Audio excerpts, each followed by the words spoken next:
Si vous êtes copywriter ou content marketer et que vous avez envie de devenir freelance, le témoignage de Brice va beaucoup vous intéresser. Je lui ai demandé de me raconter son parcours, son quotidien de freelance, ce qui fait son succès aujourd'hui. Il nous raconte comment il s'est lancé alors qu'il était encore étudiant, ses erreurs du début, ce qui l'a aidé, comment il s'organise avec une façon de travailler bien à lui, vous allez voir, et comment il fait le lien entre son activité et ses convictions personnelles. Je vous laisse découvrir tout ça, l'image est un peu saccadée au début, donc je suis vraiment désolée pour ça, mais ça s'arrange un peu au fil de la vidéo. Voilà, restez bien jusqu'au bout parce que je vais vous parler de plusieurs choses qui vous aideront énormément si vous décidez de vous lancer. Salut Brice! Hello Marion. Merci de prendre du temps pour répondre à mes questions. Je suis ravie que tu puisses témoigner. Avec plaisir. Merci pour l'invitation. Allons-y. Il n'y a pas de quoi. Est-ce que pour les personnes qui ne te connaissent pas, il se peut qu'il y en ait, tu pourrais te présenter en quelques mots et nous dire un peu ce que tu fais? Alors, ça fait bientôt 4 ans. Ça y est, en 2021, je peux bientôt dire 4 ans que je suis freelance. J'ai commencé pendant les études, à la base comme par curiosité, on va dire. Ensuite, comme job étudiant et à la fin des études, plutôt que de partir en CDI comme chef de projet dans un grand groupe, comme la plupart de mes camarades d'école de commerce, j'ai préféré continuer l'aventure freelance et du coup le faire à temps plein. Donc je fais du content marketing, de la rédaction d'articles, de contenu, etc., de la stratégie et du copywriting. Mes clients, c'est plutôt des startups, des indépendants, des agences, plutôt des petites structures. Euh, et du coup, là, le but, c'est de continuer en freelance. Après, peut-être des projets entrepreneuriaux qui arrivent. À côté de ça, je crée aussi pas mal de contenu pour, à l'origine, attirer des clients, faire de l'inbound. Et depuis peu, via un podcast aussi qui a aucun rapport avec mon activité où je parle d'écologie. Donc, je teste différentes choses et je m'éclate dans ça. D'accord. Et le truc qui t'a donné envie d'être freelance, c'est quoi? C'est à l'origine, je ne savais pas du tout de quoi il s'agissait. J'ai découvert ça un peu par hasard et je me suis dit que ça pouvait être intéressant à côté des études, donc pour remettre un peu dans le contexte. Donc c'était vraiment cet aspect où c'est très peu engageant. Il y a presque aucun coût de lancement, contrairement à la création d'une vraie entre guillemets entreprise. Donc ça coûtait rien de se lancer et de tester. Donc au final, c'est comme ça que ça a commencé. Et puis c'est cet aspect liberté et indépendance, même si c'est pas forcément dénué de contraintes évidemment, mais qui m'a poussé ensuite à poursuivre cette voie-là à la sortie des études. Et au contraire, est-ce qu'il y a des choses qui te freinaient un peu, qui te faisaient hésiter? Je pense que la première crainte, la première peur des freelances ou des futurs freelances, c'est de ne pas trouver de clients, parce qu'on se dit pourquoi est-ce qu'on me choisirait moi alors qu'il y en a des centaines, des milliers qui font la même chose que moi. Donc ça, c'est une peur légitime, je pense, au départ. Mais une fois qu'on se lance, qu'on comprend qu'il y a du travail pour tout le monde, en tout cas aujourd'hui, sur la plupart des secteurs, Ouais. ça rassure. Mais je pense que c'est la première des peurs desquelles il faut se débarrasser. Ouais, je suis assez d'accord. Et au moment où tu t'es dit: «Ça y est, je suis décidée, je vais faire du freelance», c'est quoi la première action que tu faite? J'ai créé un profil sur Crème de la Crème. À l'époque, c'était OK, la plateforme pour les étudiants freelance. Donc aujourd'hui, c'est plus le cas, mais à la base, c'était vraiment la seule plateforme qui proposait ça. Donc c'était parfaitement adapté à ma situation. Et du coup, c'est par là que ça a commencé. Après, il te guidait, il me guidait pas mal, il prenait par la main pour faire toutes les démarches, et aussi bien au niveau administratif que business, marketing, etc. Donc ça, c'était pas mal comme première action, on va dire, pour lancer la suite, avant ensuite de pouvoir sortir des plateformes et de ce système-là. du coup, ton premier client, tu l'as trouvé grâce à Crème de la Crème? C'est ça. Au départ, bon, donc c'était un système où il y avait des missions qui s'affichaient et la manière d'un job board, et tu pouvais postuler, pardon. D'accord. Donc là, au départ, c'est assez compliqué quand tu n'as aucune mission, quand c'est ta toute première mission que tu cherches. Qu'est-ce que tu peux mettre en avant? Alors moi, je mettais en avant mes diplômes, mes expériences en entreprise, en stage, Tes etc. stages? Et puis après, au fur et à mesure, là, forcément, ça va plus vite une fois que tu as déjà quelques références. Mais au départ, c'était pas le plus facile de faire ces petits messages de candidature. C'est sûr.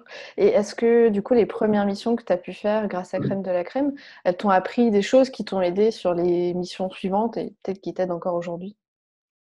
Je pense que toutes les missions permettent ensuite d'évoluer. En tout cas, moi, je le vois comme ça. J'ai pas mal appris grâce à mes clients. Au départ, partais du coup sur des missions de rédaction d'articles exclusivement, avec une très très vague connaissance du SEO. Et c'est vraiment grâce à mes clients que je suis monté en compétence là-dessus. Pareil pour plein de choses ensuite, que ce soit la stratégie de contenu, le copywriting. C'est vraiment avec mes clients que j'ai appris au moins une bonne moitié, une bonne majorité de ce que j'applique aujourd'hui pour mes nouveaux clients. Souvent, quand c'était, et au départ c'est souvent comme ça, des clients qui connaissaient bien le job parce que c'était des équipes marketing en interne ou des CEO qui avaient déjà la connaissance. Je pense qu'au départ, c'est très dur de se positionner comme freelance auprès de quelqu'un qui a vraiment aucune connaissance du métier, parce que du coup, il n'y a personne bah, pour, euh, pour collaborer au sens propre du terme et pour échanger sur le sujet, quoi. Enfin, je Ouais, pense que c'est mieux d'avoir quelqu'un qui s'y connaît bien déjà sur ce qu'on fait. ouais, c'est vrai. Et est-ce que tu as fait des erreurs, en particulier, sur lesquelles tu te dis, «Faut vraiment que je dise aux personnes qui se lancent maintenant de ne pas faire la même connerie»? Euh, je pense que une erreur qui est commune, c'est de ne pas poser assez de questions. Aujourd'hui, quelle que soit la mission, je prends toujours soin de poser un maximum de questions, même si j'ai déjà un peu la réponse, je veux quand même avoir la confirmation, la certitude de la part du client. Ça évite tout malentendu, toute mauvaise interprétation, toute idée préconçue, et ça permet vraiment d'être aligné. Au départ, bah, ça dépend du métier évidemment, mais quand tu dois rédiger un article sur un sujet, tu peux te dire, bon ok, je sais sur quel sujet je dois écrire, je vois à peu près la marque, donc j'écris mon article. Alors qu'en fait, il faut vraiment questionner le client sur limite comment est-ce que lui voudrait que l'article soit écrit, Ouais, quelle image ça doit envoyer, etc. Et vraiment rien laisser au hasard en fonction de toutes ces attentes pour faire exactement ce qui est convenu. Parce qu'au final, c'est quand même le client qui a le dernier mot et même si le but c'est que ce soit un travail commun, il faut quand même bien respecter le cahier des charges, aussi implicite soit-il. Et du coup, ouais. vraiment poser un maximum de questions, je pense que ça aide. Il n'y a pas il y a aucun client qui va pouvoir te reprocher de poser trop de questions. Bon, sauf si évidemment tu t'accapares tout son temps. Mais justement, c'est du temps pris pour toi, pris sur ton temps. Et du coup, je pense que c'est que bénéfique pour être sûr de ne pas se planter, quoi. Ouais, ouais, je suis assez d'accord. Et puisqu'on parle des étapes avant le démarrage d'une mission, comment est-ce que tu définis tes prix? Est-ce que tu fonctionnes au forfait? Est-ce que tu fonctionnes au TJM? Est-ce que tu prends une commission sur ce que ton travail permet de vendre? C'est quoi ton modèle économique? Alors, ça dépend pas mal des missions. Honnêtement, le format TJM, je l'ai assez peu appliqué parce que dans mon métier, c'est rarement une journée complète de travail. Limite, on peut diviser ça pardon, par heure. Et Ouais, encore, c'est pas toujours possible. Donc, c'est quand même plus souvent du forfait. On se met d'accord en amont sur le forfait global, sauf parfois sur des tâches type transcréation. Transcréation, pour ceux qui connaissent pas, ça mélange entre la traduction et du copywriting. Donc, c'est adapté d'accord. un contenu marketing, par exemple destiné aux États-Unis, à une cible du marché français. Donc, c'est pas de la traduction mot à mot, c'est de la traduction avec aussi l'adaptation des termes et du À la ton. culture du pays, quoi. Exactement. Donc, par D'accord. exemple, pour la transcréation, je travaille avec une agence pour plusieurs clients là-dessus. Et du coup, là, c'est vraiment au temps passé. Donc, ça dépend du projet. Sur du copywriting, parfois aussi. Mais en général, c'est quand même beaucoup de forfaits. Parfois au mot aussi. On critique beaucoup les rédacteurs qui tarifent au mot, mais pourtant, souvent, c'est le meilleur moyen Ouais. d'avoir une idée claire. C'est pas parce qu'on tarif au mot qu'on est low cost. Si on facture 15-20 centimes du mot, ça fait quand même un bon tarif à la fin. Et puis au moins, c'est clair dès le départ. C'est très transparent en fait. Ça permet au prospect de directement se projeter sur le devis global, quoi. Ouais. Ouais, je suis assez d'accord. Et selon toi, c'est quoi qui fait que ton activité, elle tourne bien aujourd'hui? Alors, je le disais, ça fait presque 4 ans que j'ai commencé, donc je pense que la durée joue aussi. On peut évidemment utiliser des hacks, des raccourcis, Mmh. aller vite, mais l'expérience et la durée, ça joue forcément en ta faveur, surtout quand tu fais de l'inbound. Et du coup, aujourd'hui, j'ai LinkedIn qui marche pas mal. pour l'acquisition, en tout cas LinkedIn, Maelt et le bouche à oreille, on va dire, et les anciens clients. Aujourd'hui, c'est surtout ça qui m'apporte du business. Et après, au niveau on va dire, qualitatif, je pense que justement, je pose beaucoup de questions. Je refuse tous les projets qui ne me conviennent pas ou je me considère pas comme suffisamment calé dans le secteur, par exemple, ou sur la mission, etc. Donc, je choisis vraiment les projets qui viennent à moi et je sélectionne que ceux sur lesquels je me sens à l'aise ou où j'ai vraiment envie de travailler dessus. Donc ça permet de faire un filtrage dès le départ. Et puis, ce qui arrive encore parfois, hein, je pense que personne peut dire le contraire. Parfois, il y a des clients qui ne sont pas contents, mais ils ne sont pas contents dans l'absolu, ils ne sont pas contents euh, au premier abord. Et le but ensuite, c'est d'expliquer, c'est de comprendre pourquoi ils ne sont pas contents. Et souvent, ça vient d'un malentendu ou ça vient D'une d'un manque incompréhension. c'est ça, d'une incompréhension ou d'une mauvaise présentation du travail, par exemple sur une stratégie. Juste envoyer un document de stratégie sans expliquer derrière, ça laisse trop de place à l'interprétation. Ouais. Alors que si on prend une heure ensemble pour se faire un appel visio et j'explique, alors je pense que sur le tone of voice, on peut partir là-dessus parce que par rapport à ce qu'on s'était dit, je trouve que c'est assez pertinent, etc.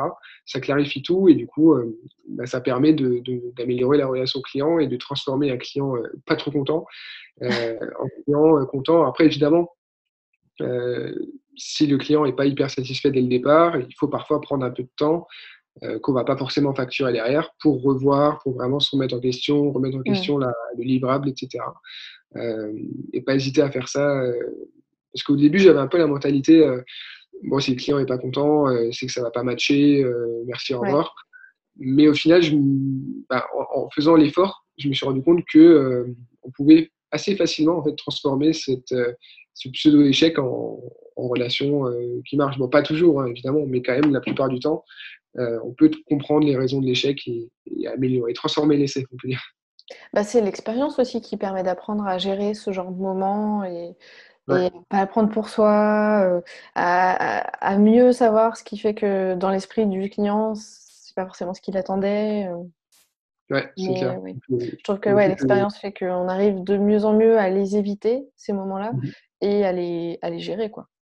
c'est clair. Donc, une question d'empathie aussi, se dire, ce qui n'est pas forcément facile à faire au départ, mais c'est de comprendre que le prospect, le client, il a quand même mis à tel budget, tel temps qu'il a investi et que c'est normal qu'il ait des exigences parfois élevées. Voilà, même parfois, on a tous des clients, on va pas les appeler relous, mais disons des clients très, très, très exigeants. Il faut savoir les traiter aussi et quand même aussi savoir dire stop quand c'est Ouais, trop, quoi. complètement, complètement. Et si tu regardes là dans le rétro, est-ce qu'il y a un moment spécialement cool dont tu te souviens qui a été possible que parce que tu es en freelance? Alors c'est assez dur à dire, j'ai pas forcément de moments clés, mais en tout cas, il y a quand même peut-être un élément, c'est quand j'ai fini mes études, enfin j'étais en alternance ma dernière année, ça se passait pas hyper bien, mais parce que j'étais freelance, j'ai pu quitter l'alternance plus tôt et avec l'école, passer ça sous création d'entreprise, et cetera. Donc c'est un arrangement, qui a arrangé tout le monde au final, et du coup, si j'avais pas fait les démarches, si j'avais pas déjà été micro-entrepreneur, si j'avais pas déjà une activité, etc. Tu aurais été Euh, coincé chez eux jusqu'à la fin. voilà, ça aurait D'accord, pas, ça aurait pas pu se faire aussi fluidement, on va dire. ok. Et du coup, aujourd'hui, comment elle se passe une journée dans ton quotidien de freelance? Parce que tu postes pas mal de contenu dans lequel tu expliques que tu fais pas des journées comme un salarié qui durent forcément 8 heures et que ça te va très bien, quoi. Ouais, c'est vrai que j'ai pas forcément de routine. Je me suis dit peut-être qu'en 2021, je vais essayer de faire ça, mais Ça va peut-être à non, l'encontre de toi, tout c'est ça, simplement. c'est pas forcément mes valeurs. Non, mais plus sérieusement, j'ai pas forcément de cadre dans le sens où je me lève jamais tous les jours à la même heure en me disant que je vais travailler aujourd'hui de 9 heures à midi et de 14 heures à 18 heures. Je travaille beaucoup en fonction des projets. Du coup, il y a des journées où je vais travailler 2-3 heures et d'autres journées où je vais travailler 7-8 heures. Après, le travail, c'est relatif quand on est freelance. surtout quand on fait de la production de contenu, on peut pas écrire pendant 8 heures par jour, c'est impossible. En tout cas, c'est possible, mais j'arrive pas à voir la tête de ce qu'on écrit pendant les dernières heures. Euh, mais en tout cas, par exemple, il y a des journées où je passe 3, 4, 5 heures au téléphone, en visio, etc. C'est aussi du travail, évidemment. Enfin, quand je poste sur LinkedIn, quand je réponds à des mails, etc. Donc, au final, ça fait que je pense que je travaille plus que je pense travailler. Mhm. Euh, mais après, j'ai pas de journée type dans le sens où vraiment, je te disais, je m'adapte en fonction de ce que j'ai à faire, en fonction du mood de la journée aussi. Si j'ai pas très envie de travailler, j'ai plutôt envie de faire autre chose ou j'ai juste rien envie de faire, je vais reporter un peu tout ce qui peut être reporté, tout en restant évidemment dans les délais. Après, je travaille aussi le week-end quand c'est nécessaire. Euh, je m'adapte aussi à ce niveau-là et j'aime bien aussi, enfin depuis le confinement, depuis donc mars 2019, 2020 plutôt. 2020. On s'y perd hein, avec toutes ces histoires. Euh, j'ai de plus en plus pris l'habitude de travailler le soir Ouais. et du coup de me lever tard le matin, de prendre éventuellement des appels ou de discuter dans la journée, mais de laisser vraiment la production à la fin d'après-midi, voire à la soirée. Après, ça dépend des jours, mais voilà. Après, je sais que c'est pas forcément très sain comme mode de vie et que ça correspond pas à tout le monde. Je sais qu'il y a beaucoup, enfin, beaucoup de freelances à qui j'ai parlé pour qui ça irait pas parce que du coup, il y a la charge mentale, il y a comment dire, la procrastination, ça fait angoisser aussi. Et du coup, c'est des choses qu'il faut savoir gérer. Moi, ça va dans le sens où, limite, je me sens plus à l'aise comme ça, avec cette liberté qui a, encore une fois, ses inconvénients, que si j'avais un planning hyper rigide où j'aurais Mm. l'impression en fait d'être prisonnier de ma propre, où j'aurais créé ma propre prison en fait. Non pas que ce soit si dramatique que ça, mais j'aime bien quand même me dire, bah, si demain matin j'ai pas envie de travailler, bah, je travaille pas en fait. Ouais. Et puis C'est une ça grande peut aussi un liberté. peu, comment?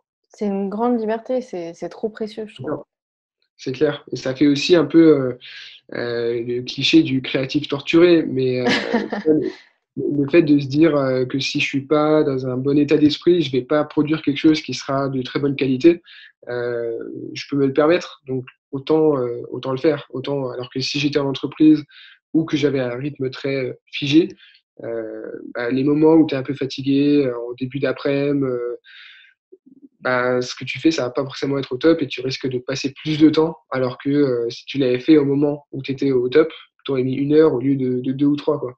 Donc, Ouais, tu peux voilà, t'adapter à ton rythme naturel, en fait. c'est un peu ça. Donc voilà, pas de routine en particulier. Et du coup, je trouve que tu postes quand même pas mal de contenu. En plus, tu nous as dit au début de l'interview que tu as même lancé un podcast en parallèle. Comment tu organises ou comment tu priorises ton temps entre ce que tu fais pour tes clients et ce que tu fais pour toi, pour ta prospection? En fait, je l'organise de la même manière, c'est-à-dire que j'ai toujours une to-do list sur sur mon application Note, donc à la fois sur mon ordi et sur mon téléphone. Une to-do list globale, je ne fais pas la distinction entre mes contenus et les contenus, et le travail pour mes clients. Après, le contenu pour mon LinkedIn, par exemple, il n'est jamais planifié, il est toujours spontané. À Euh, l'instant, quoi. c'est ça. Après, il y a eu une année, c'était à peu près de mon lancement à temps plein et un an après, donc mi-2019 à mi-2020, où je publiais vraiment tous les jours sur LinkedIn. Donc parfois, j'avais des idées de sujets que je notais en avance. Mais sinon, c'est vraiment spontané. Je me dis, tiens, j'ai envie de parler de ce sujet, je vais faire un post. Bon, s'il est 22 heures, j'attends quand même le lendemain pour le poster. Mais sinon, c'est vraiment beaucoup de spontanéité. Après, pour les articles de blog, pareil, j'en ai fait un par semaine pendant un an. Et là, aujourd'hui, c'est beaucoup plus dispersé, beaucoup moins régulier. Et pour les podcasts, bah là, en l'occurrence, là, je suis dans une phase de régularité. Donc là, c'est vraiment un par semaine. Euh, et puis, je m'arrange, pareil, je ne prends pas beaucoup d'avance, hein, comme tu l'auras peut-être compris. En tout cas, je fais toujours en sorte qu'il soit publié le jeudi matin à 7 heures. Euh, et du coup, je m'en sors toujours dans les temps, quoi. Euh, et pareil, bah, je fais la part des choses entre le taf client et mon contenu, mes projets perso, pour que tout soit toujours livré à temps, que tout le monde soit content, même si je dois m'y prendre quelques heures avant, quoi. Ouais, ouais, je comprends. Dans l'urgence, quoi. C'est un peu ça. Après, j'ai toujours travaillé comme ça, hein, que ce soit à l'école ou Ouais, mais ailleurs. c'est faire les choses au dernier moment. un peu la loi de Murphy, si tu as plus que 2 heures pour le faire, tu vas te débrouiller pour le faire en 2 heures, alors que sinon tu aurais traîné, tu aurais passé beaucoup plus de temps, C'est ça, c'est ça ça. Et permet parfois, aussi d'être plus efficace. bah oui, moi je suis plus efficace quand si tu me donnes une deadline pour demain matin que si tu me dis bon dans un mois, bon, si dans un mois, on en reparlera dans un mois en fait. Oui, je vois. Voilà. Et du coup, tant qu'on est sur le sujet des contenus, tu publies, des choses qui sont assez engagées. Enfin, j'ai l'impression que tu as des convictions et des valeurs qui sont assez fortes. Parfois sur des sujets qui sont pas forcément en lien avec ton activité, de copywriter. Comment tu fais pour que ça puisse avoir un impact positif sur ton activité? Alors, c'est une question, complexe parce qu'en fait, ça a un peu plus souvent enfin, je pense qu'il y a un impact négatif, un impact positif sur mon activité. Un impact négatif parce que quelqu'un, un prospect, un potentiel partenaire qui va lire mes posts ou mes contenus et qui va pas être d'accord, bah, il va pas vouloir travailler avec moi parce que ça relève de la politique. C'est des sujets qui Mmh. sont pas politiques dans le sens, politicienne, mais politiques, parce que l'environnement, le climat, la société, c'est des sujets qui sont éminemment politiques et du coup, Mmh. tout le monde a des opinions là-dessus et quand on n'est pas d'accord, on a souvent tendance à un peu avoir une mauvaise image des gens qui n'ont pas la même opinion ou alors dans le milieu professionnel, ça se dit un peu moins, mais on va éviter de côtoyer Mmh. ou de travailler avec telle personne. Donc je pense que ça peut avoir un impact négatif, mais d'un autre côté, je me dis que c'est pas si grave si ça me coupe de Ça te coupe de prospects ou de gens, clients tu qui as sont pas pas alignés. forcément envie de travailler finalement. Bah, c'est ça. Donc Un ça me filtre en permet plus. exactement. Et d'où l'intérêt, c'est que ça me permet aussi d'attirer plus facilement des prospects, des clients, des partenaires qui sont en phase avec mes opinions et mes engagements.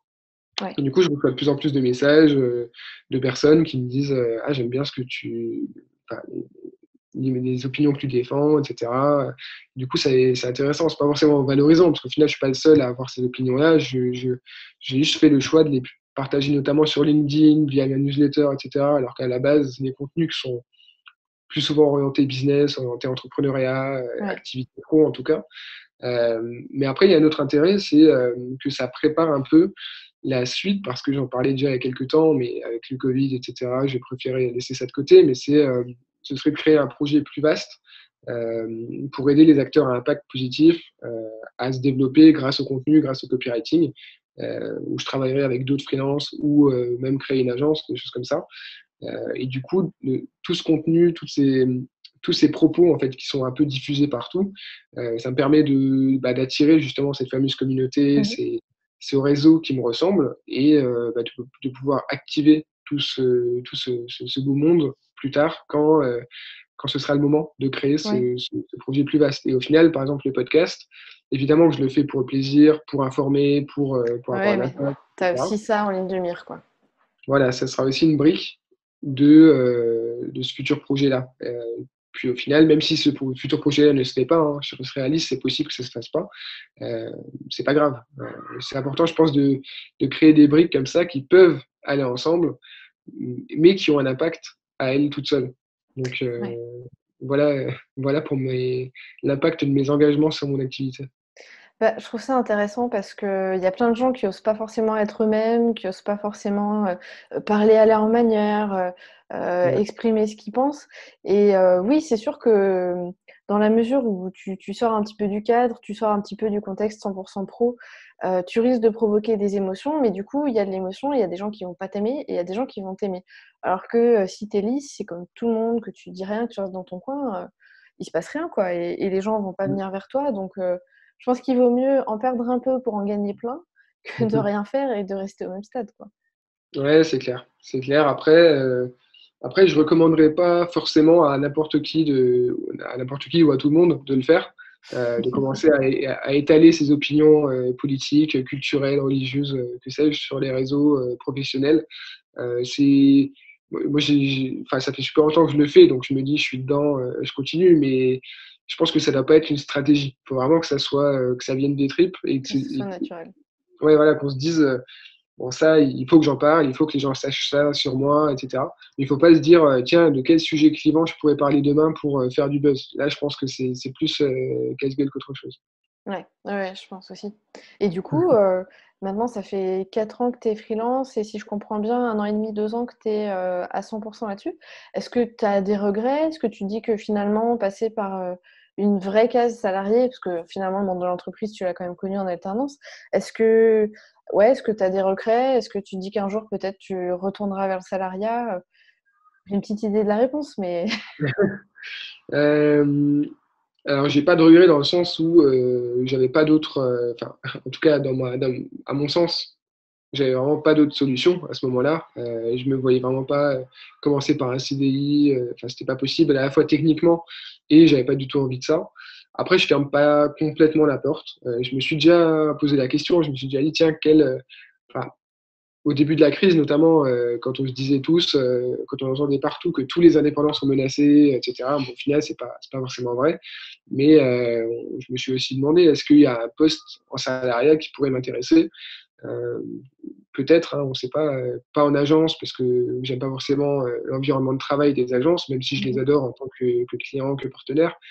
Mais il y a certainement des boîtes qui pourraient me plaire. Après, je suis très bien indépendant et pour les entreprises, je préférais en créer qu'en rejoindre. Mais après, ça, c'est une question d'appétence aussi.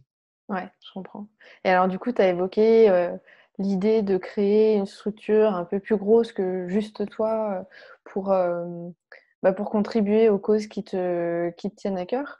Mhm. À un à horizon plus court terme, qu'est-ce qu'on peut te souhaiter là pour, l'année qui vient et peut-être celles qui vont arriver après?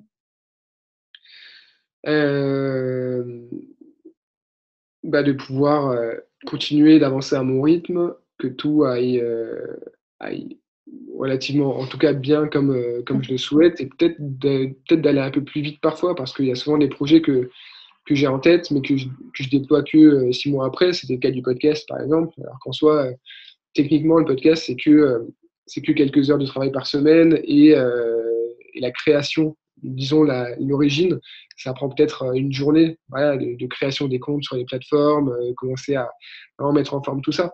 Mais voilà, peut-être aller plus vite sur d'autres projets plutôt que de remettre ça. Voilà, la procrastination est mon Oui. ami, évidemment. Mais après, est-ce que c'est plus mal? C'est pas forcément, tu vois, parce Peut-être que que quand tu te lances, le projet, il est un petit peu plus mûri, ouais, mais on dit toujours que si ton premier produit, tu en as pas honte. Enfin, c'est que tu as trop attendu pour le sortir. ouais, c'est clair. Après, ça va, je pense que je suis entre les deux. Je suis entre les lanceurs de projets, les serial entrepreneurs, les lanceurs de projets fous qui tous les 2 mois te lancent un nouveau projet et qui parfois marchent d'ailleurs. Et puis les autres qui attendent 5 ans à chaque fois avant Ouais, de faire quelque chose. Je tu pense que passes je à suis entre l'action les quand deux. même. Ouais, ça va. Ouais, ça va. Mais après, si je pouvais aller parfois un peu plus vite, voilà. Et puis aussi, si je pouvais réussir à moins, comment dire, à être moins clivant parfois et à garder certaines opinions pour moi, tout en arrivant à communiquer efficacement. Ça pourrait parfois me servir, je pense. La Et voilà, sagesse. on verra. Ça OK, bah, écoute, merci beaucoup pour ce témoignage, c'est hyper riche, c'est top. Merci à toi. J'espère que cet échange vous a plu. Moi, j'ai trouvé ça hyper intéressant. Et ce qui est hyper inspirant dans le témoignage de Brice, pour moi, c'est que il nous montre qu'on peut réussir en freelance en étant soi-même. Donc, il travaille à son rythme, avec sa méthode, à sa façon. Il collabore avec des clients qui ont les mêmes valeurs que lui. C'est positif de voir ça parce qu'aujourd'hui, il y a plein de contenus sur le web qui nous disent qu'il faut travailler plus pour gagner plus, qu'il faut toujours être politiquement correct. Et finalement, c'est pas forcément vrai. Si ça vous a convaincu de vous lancer, première chose, il y a plein de contenus que je vous propose qui va pouvoir vous aider. Il y a d'autres vidéos sur cette chaîne, il y a les articles du blog Super Freelance, il y a la boîte à outils avec plusieurs documents à télécharger et il y a la permanence des freelances, c'est un YouTube live qui a lieu tous les lundis à midi pile et je suis en direct connectée pour répondre à toutes vos questions sur le freelancing. Donc n'hésitez pas à être parmi nous lundi prochain à midi. Et puis je voulais aussi vous parler de la formation que je propose pour réussir votre création d'entreprise freelance. C'est une formation qui se déroule 100% à distance, qui est prise en charge par exemple dans le cadre de votre CPF ou par Pôle emploi. Et on va voir dans cette formation les piliers de la création de votre activité freelance qui va fonctionner et surtout qui va durer. On va construire ensemble votre projet, on va construire ensemble votre offre de service, on va définir vos tarifs, on va parler de votre organisation, on va parler de votre administratif et surtout le nerf de la guerre.